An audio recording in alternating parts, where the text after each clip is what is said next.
अगली बार इससे थोड़ा सा और बड़ा पोडियम रखना भाई। अभी थोड़ी वो शक्ल दिखाई दे रही है, दिखनी नहीं चाहिए। हम लोगों का प्रॉब्लम यही है, हम लोग ढर्रे से बंधे रहते हैं। मतलब एक पैटर्न चल रहा है तो वही चलना चाहिए, उससे राइट और लेफ्ट हो जाएंगे तो हमारा सरकारीपन कहीं कम ना हो जाए। सोच बदलो, अपना विज़न बदलने की ज़रूरत है। कोई ज़रूरी नहीं है कि जिस पुराने पैटर्न से हम काम कर रहे हैं तभी हमारी वैलिडिटी काउंट होगी। आज जिस दिशा में देश बढ़ रहा है और देश की राजधानी में सरकार काम कर रही है, उसमें बहुत ज़रूरी है कि हम लोग अपना विज़न जो है आज की अपडेटेड तकनीक के साथ जोड़ते हुए, आज की ज़रूरतों को महसूस करते हुए अपने व्यवहार को उस तरीके से ढालना होगा। अभी नीरज जी से मैं पूछ रही थी कि भाई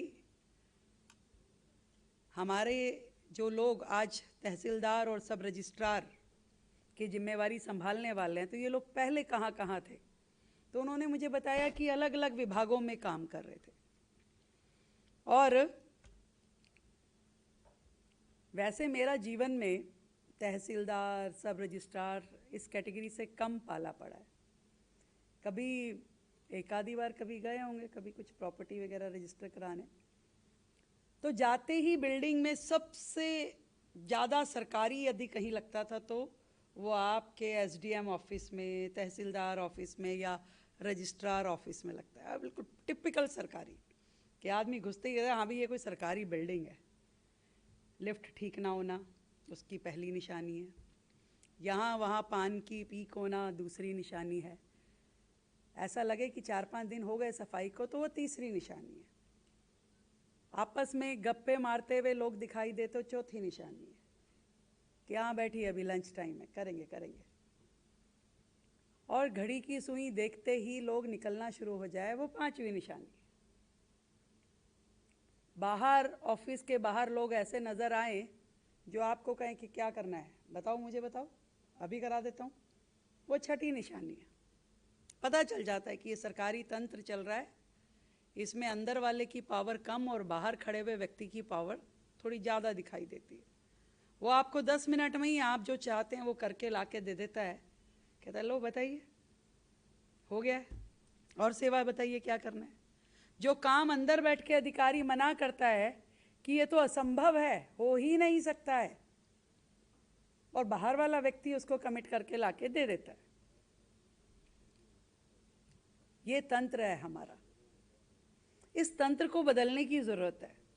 यदि आप लोग आज इस ज्वाइनिंग में आते हैं और चाहते हैं कि एक बेहतर सिस्टम बने,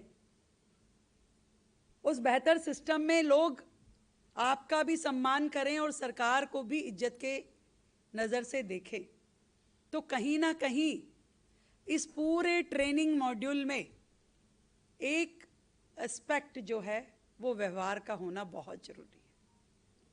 आप अलग अलग एक्ट की जानकारी लेंगे, अपनी पावर की, उनके इम्प्लीमेंटेशन की, डॉक्यूमेंटेशन की, हर प्रकार की ट्रेनिंग आपको यहाँ मिलेगी।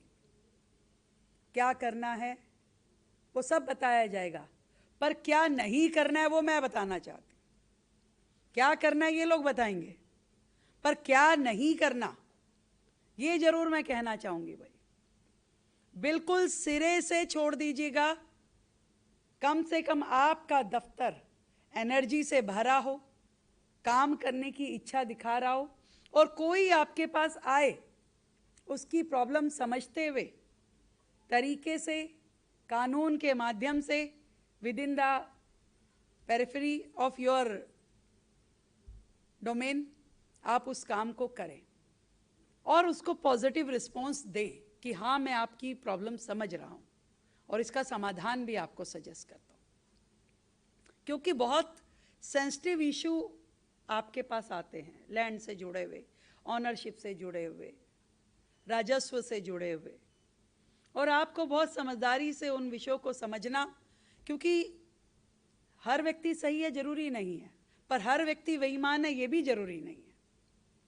इसके लिए आपकी व्यक्तियों पे समझ और काम पे पकड़ दोनों बहुत ज़रूरी है।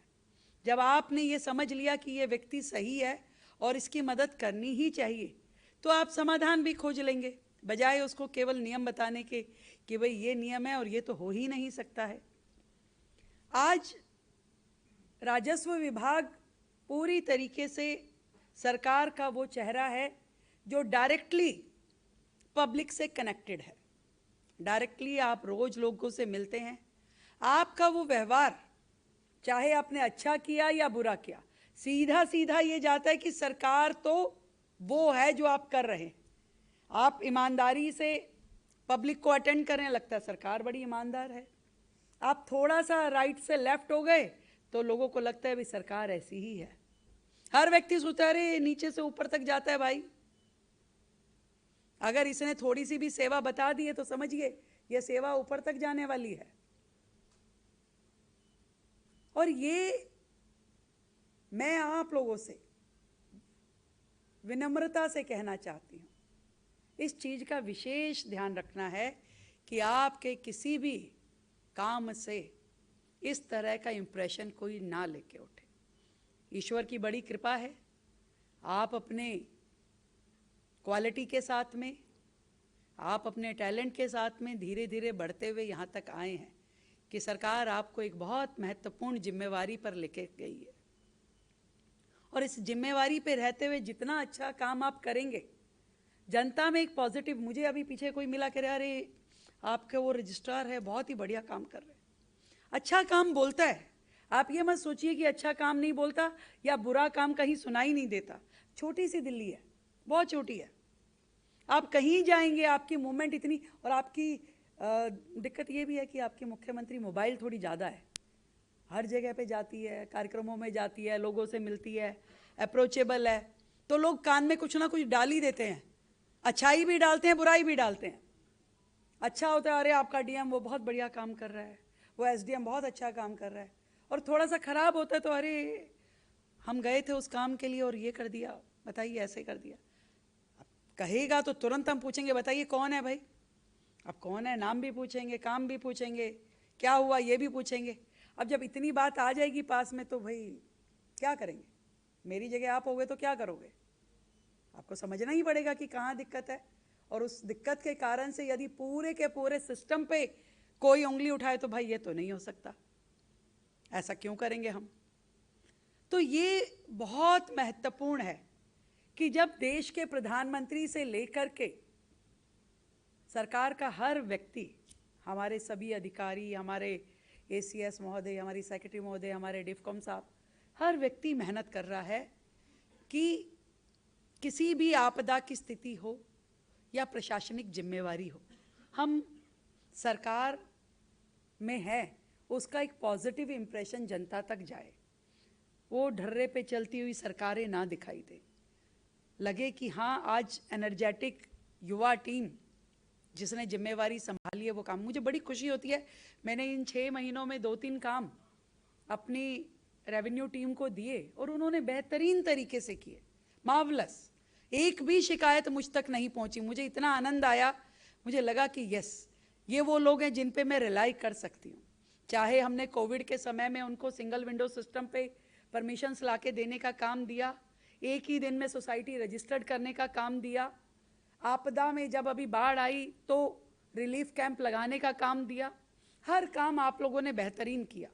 तो आनंद होता है, अच्छा लगता है, विश्वास बढ़ जाता है अपने ऊपर कि हाँ हम जो करने के लिए सरकार में आए हैं शायद दिल्ली राज्य को हम बेहतरीन साबित कर पाएं, देश के बाकी राज्यों के कंपटीशन में हम ये कह पाएं कि दिल्ली में आप हमारे किसी भी अफसर पर जरा सी उंगली नहीं उठा सकते भाई, ना काम की दृष्टि से ना किसी और नाते से।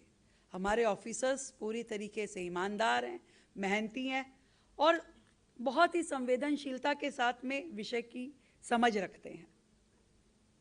ग्रामीण लोग आते हैं कई बार संपर्क में, जरूरतमंद लोग आते हैं जो हर तरफ से परेशान है, वो व्यक्ति आपकी आकर के गुहार लगाता है कि मेरा ये समस्या का समाधान कीजिए।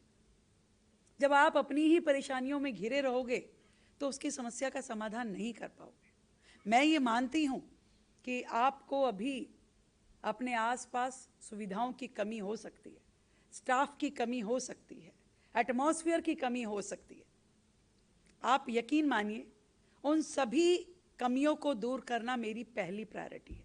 मैं चाहती हूँ कि वो सारी कमियाँ जो हमारे किसी भी लेवल के ऑफिसर के इर्द गिर्द हैं, उन सभी को ठीक किया जाना चाहिए। एक वर्किंग एटमॉस्फेयर बेहतर होना ये बहुत ही ज़रूरी है, पर उसके लिए आप सबका एक्टिव होना भी बहुत ज़रूरी है। मुझे याद है, मेरे साथ स्कूल में पढ़ती मेरी एक फ्रेंड की सरकारी नौकरी लगी, और जैसे ही उसकी दिल्ली सरकार के एक विभाग में लगी थी तो हम बड़ा हंसते थे कि अरे वाह, अब तो तुम बिल्कुल ईजी हो गई हो, सारे काम तुम जाके अपने ऑफिस में कर पाओगी। तो मजाक करते थे, भी मटर भी वहीं छिलोगी और स्वेटर भी वहीं बनाओगी। तो ये एक इम्प्रेशन जो लोगों के ऊपर होता है कि सरकारी अधिकारी मतलब सरकारी, ये नहीं। कॉरपोरेट वर्ल्ड का यदि कोई व्यक्ति अपना डे नाइट लगा के काम करने का मादा रखता है तो हम में भी वही क्षमताएं हैं। उससे ज़्यादा कैपेबल हैं आप लोग, उससे ज़्यादा आपके अंदर समझ है, पावर है, तो उतनी ही एनर्जी के साथ काम करना होगा। और मैं ये मानती हूँ कि वो ऊर्जा आप सबके अंदर है। एक बात जो मैं अक्सर कहती हूँ, हम सभी अपने देश से प्यार करते हैं कि नहीं करते? तो देश सेवा का इससे बेहतरीन मौका आपको नहीं मिल सकता जो आज